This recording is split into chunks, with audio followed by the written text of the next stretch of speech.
Extremely toxic best friend story time. So when I was in 8th grade, there was this boy. And this boy would go around telling almost every girl that he liked her. And I was one of those girls. And he would do stuff with all of us. And there were like 11 of us. So we all hated each other. Especially this one girl, and we're gonna call her Abby. And every time we saw each other, we would be super mean to each other. Well, a year passed, we stopped talking to this kid. And I bumped into her at homecoming and basically apologized. So after that, we became best friends. And everything was good until every time I told her about a guy, she would start talking to them. Like this one boy that I was Snapchatting and talking to, she accidentally sent nudes to him and said, "Oh, sorry, I meant to send them to my boyfriend." So then she called one of my other best friends and said, "No, it actually wasn't an accident." And of course he told me because he was my best friend. So I was like, whatever, and stopped talking to the boy. And she did it again, like for part 2.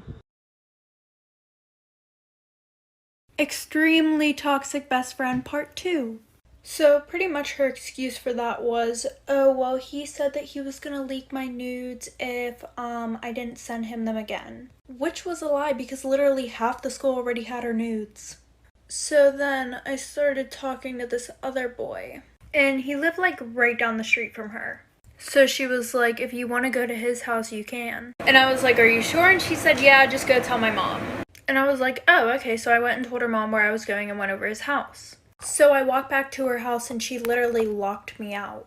Like her mom had to come open the door for me to let me in. And she was like, oh, it's a good thing you came back when you did. Because I was going to drive you home now and tell your dad everything that you did. And she goes, I don't think you guys should be together because you're inexperienced. And she would always tell me how he flirts with her all the time. So after our friendship ended, she goes, I just felt like it was always a competition between me and you. Story time about my toxic ex-boyfriend that I met in therapy. Little background information. I was a part of this therapy group where you would go every week and talk about your feelings. Well, I saw this really cute kid, so I wrote down my Snapchat and gave it to him. He added me back, and then we started dating like a week later. And for the first 2 or 3 months, everything was going smooth.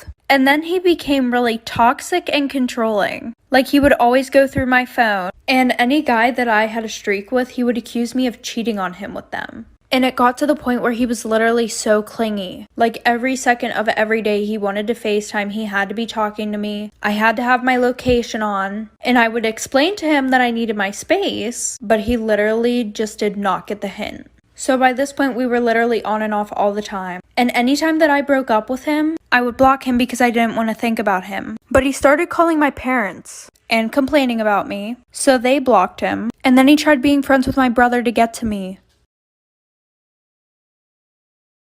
Welcome back to another toxic best friend story time. A little background information. I was friends with this girl since elementary school. And we had a really good friendship until we got into high school. Like, we always got along, never fought over boys. Well, during our freshman year, this new boy started at our school. Well, I started talking to him. And after a month of still talking to him, my best friend goes, I don't think you should talk to him. He talks to a lot of girls. And because she was my best friend, I didn't think she would lie about that. I believed her and I stopped talking to him. Well, that weekend, I went over her house. And when I walked in her room, she goes, oh, say hi. And who else is on the phone but the boy she told me not to talk to? So after they got off the phone, I was like, let me guess, you told me to stop talking to him because you liked him. And she goes, yeah, I just knew that if I told you I liked him, you wouldn't stop talking to him. So that night, we went to a party and he was there. And things started to go south, like for part 2.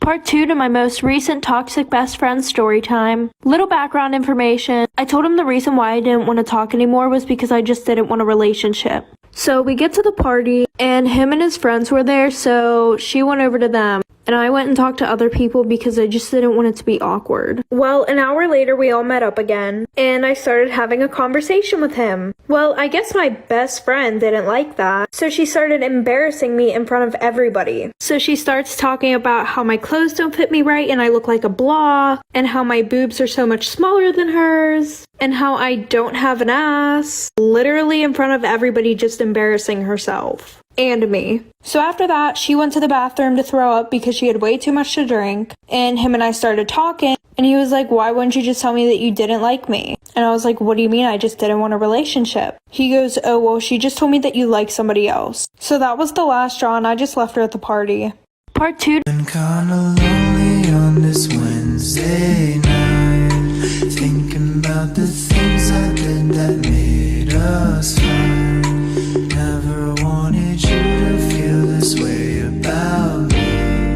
Late night texting you just so you. Storytime, the most psychotic dude I've ever hooked up with. So his first question was, what's your body count? Naturally, I divided my true number by 5 to give him a much prettier number to look at.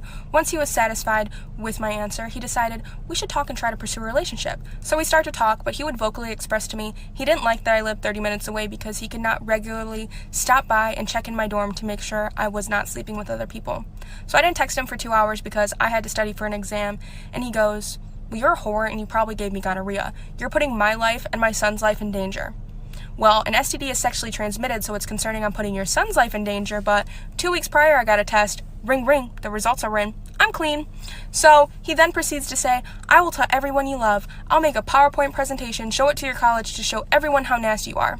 I wasn't concerned, so I blocked him. He then texts me off of his son's phone and goes, I have an infinite amount of resources. Don't block me again. Trying to scare me?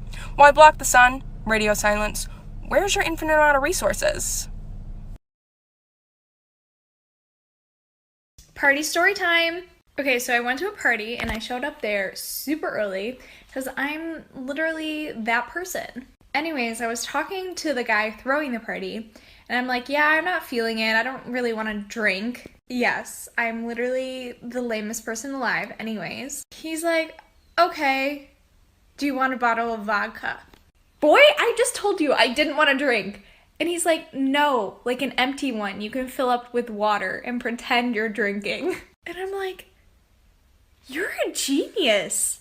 So I do just that. And I walk around the party drinking out of this bottle of vodka that actually has water in it.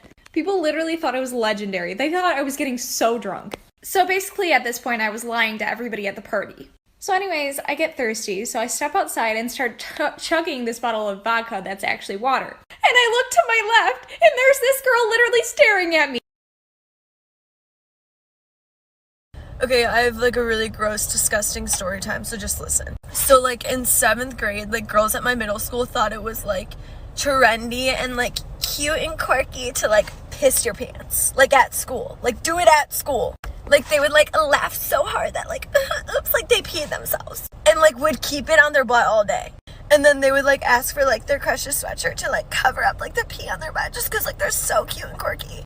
And I remember this one girl pissed herself at a choir concert backstage in the choir room, and the whole entire choir room smelled for like a day, and there was just a puddle of pee on the seat. And she literally had to go to the bathroom and wet her whole pants so that you couldn't tell that she pissed herself. Like it got to the point where like 2 or 3 girls a day were walking around the school with pee on their butt. And like no one said anything. Like it was cute and trendy. And like even the guys jumped on it. They were like, oh my god, like she peed. Like what? Like it's just so like unbelievable, but like it literally happened and I don't know why. Story time about how I almost died when I was 4 years old. So my mom was at work and my dad and I were at home, and my dad was watching TV while I was trying to do headstands. I don't know, guys, I thought I was an acrobat at the time. So anyways, I had a penny in my mouth. I know, it's super dirty, don't come at me, I was 4, I didn't know. And my dad didn't know. And every time that I would do these headstands, I would roll over onto my back. Well, I rolled over and I started choking. And my dad looks over and I'm laying on the floor literally like freaking dying. He's freaking the hell out. So he calls 911 and I got rushed to the hospital in an ambulance. And the penny was sticking straight up at the time, so nobody was really worried about getting it out right then and there. And my throat was like holding that penny in place, so no, my dad couldn't do the Heimlich or whatever the heck it's called. Well, the penny flipped. And I stopped breathing and everybody was freaking out and they had to hurry up and get it out before I died.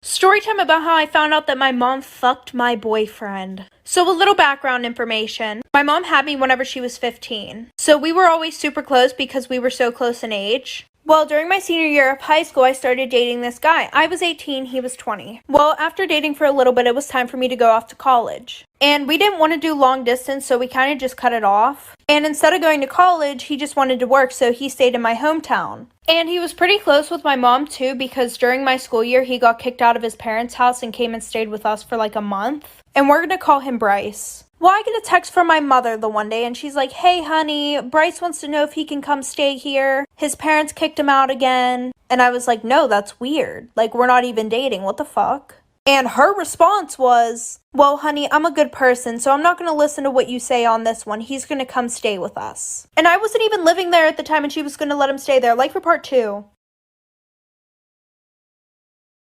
Part 2 about how my mom fucked my boyfriend. So like I said, my mom was trying to be a good person, so she let Bryce stay there. Well, then COVID hit, and my college was basically like, "Yeah, you guys can't stay here anymore, go somewhere else." So I packed up my things and I went home. And she told Bryce that he couldn't stay there anymore because I didn't feel comfortable with it. As she should. Well, then she started acting really weird.